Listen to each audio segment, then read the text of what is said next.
Hello, and welcome to part 3 of our series on trade networks. Today, we will focus on the Indian Ocean trade routes. Sea routes used for trade are not new to world history. The Mediterranean sea trade, started by the Phoenicians, Greeks, and the Romans, marks the beginning of what we consider to be true trans-regional sea trade. Later, during the Silk Road period, and beyond, Venice, Italy will emerge as a major trade port city for this region. Exchanging goods along water routes can also be seen in Red Sea trade. Here we get the mixing of cultures like the Egyptians, the Phoenicians, the Greeks, the Romans, and the African peoples. For Red Sea trade, Alexandria in Egypt will be the major trade port and city of commerce. The Indian Ocean trade network has been a key factor in east-to-west exchanges throughout history. It enabled the interaction of peoples and cultures stretching from Java in the east to Zanzibar in the west. The Indian Ocean trade network has a striking difference from Silk Road trade. Here, people are actually exploring and traveling to other lands, directly exchanging culture. Like the Silk Road, trade grew because people wanted goods they couldn't produce at home, and once they had a demand for those items, it's not likely trade will decrease. Indian Ocean trade will also decrease issues like environmental barriers, making it easier to move more goods. Unlike the Silk Road, transportation costs are much lower.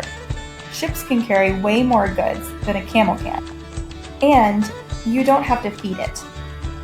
The sea roads also carried more bulk items than staple goods, not just luxury items like on the Silk Road.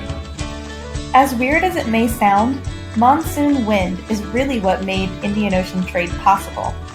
Monsoons have alternating wind currents, and once people were able to chart the wind patterns predictably, they were able to safely and more easily travel. Travelers had to plan their trading excursions based off of the time of year. The monsoon winds would blow eastward in the summer, and then westward in the winter.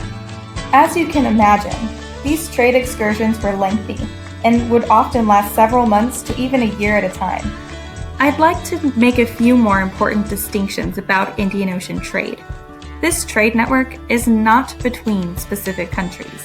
It is not like China and India made an exclusive trade deal negotiated by their governments. It's also not between entire regions. Indian Ocean trade is really happening between individual merchant towns. These major trade port cities will control the supply and demand of these goods and could often be more wealthy and powerful than even the capital cities of their actual countries. There will be two major transformations that occur between 500 to 1500 CE that lead to major growth of the Indian Ocean trade network. The first will be the economic and political revival of China, and the second will be the rise of Islam in the 7th century. After the fall of the Han Dynasty, China was divided into regional kingdoms for the next 400 years. Without a centralized government, trade will decline in China. When the Sui Dynasty reunited China, they will start to encourage trade. The Sui wanted to fund large public works, like extending the Great Wall and creating the Grand Canal, which we will talk about in a later episode. Anyways, the Sui needed money for these projects, so they encouraged Chinese trade. During this time period, we also see a much greater amount of Chinese goods hitting the market because of this. The Chinese also were responsible for several technological innovations during this time, like the creation of larger ships with airtight compartments and the magnetic compass, which of course makes travel much easier. The rise of Islam also leads to the rise of commercial life. Arab merchants were actually ordained by Muhammad. He is quoted in the Quran saying, "I commend the merchants to you, for they are the courtiers of the horizons and God's trusted servants on earth." Merchants were seen as spreaders of the faith, so they were highly valued.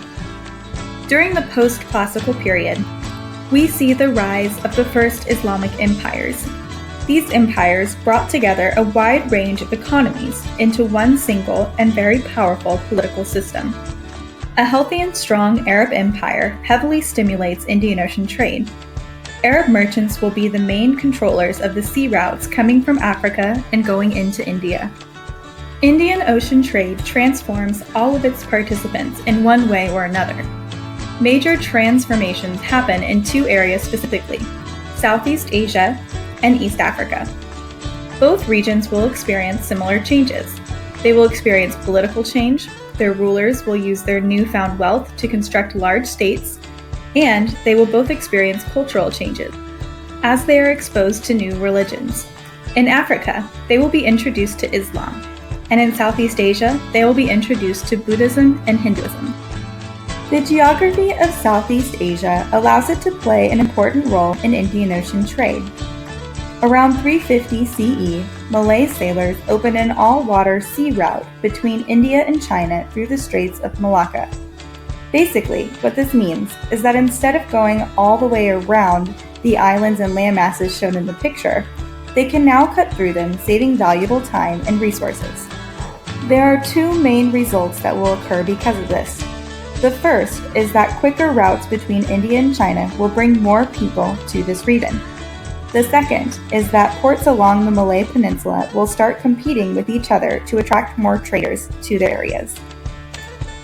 From this competition in Southeast Asia will emerge the Malay Kingdom of Srivijaya.